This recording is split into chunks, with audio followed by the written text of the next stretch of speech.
दोस्त जो बहन भाई बहुत ज़्यादा परेशान हैं, जिस समय हर वक्त दर्द रहती है गैस की वजह से और मैदे की वजह से, ख़ुसूसी तौर पर दर्दों के लिए बेहतरीन चीज़ मैं बताने लगा हूँ। और ये भी एक मुकम्मल नुस्खा है। सौंफ, छोटी इलायची, दाल चीनी का 2 इंच का एक पीस ले लें, इलायची 5 दाने, लौंग 2 दाने, असगंधना गोड़ी 3 चुटकी, 3 चुटकी असगंधना गोड़ी, 3 चुटकी हल्दी, 3 चुटकी अजवैन, 1 चुटकी पुदीना, ये भी 3 से 4 चुटकी आप लेके 1.5 कप पानी में अच्छी तरह पकाएं। और जब 1 कप रह जाए उसमें शक्कर, चीनी वगैरह डालना चाहते हैं तो ये डालें। और दिन में 3 मरतबा इसको इस्तेमाल करें। और इसी चीज़ को आप दूध में भी पका के 1 कप या 1.5 कप दूध हो उसमें अच्छी तरह पकाएं और इसको पिएं।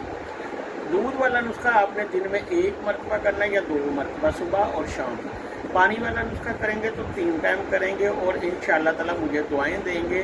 दर्दों के लिए बेहतरीन चीज़ है और खून के दराव को तेज़ करता है, सुस्ती को ख़त्म करता है और दिमागी तौर पे जो दिमाग सुस्त है उसको भी तेज़ करता है। तो इसको इस्तेमाल करें और मुझे दुआएं दें। शुक्रिया।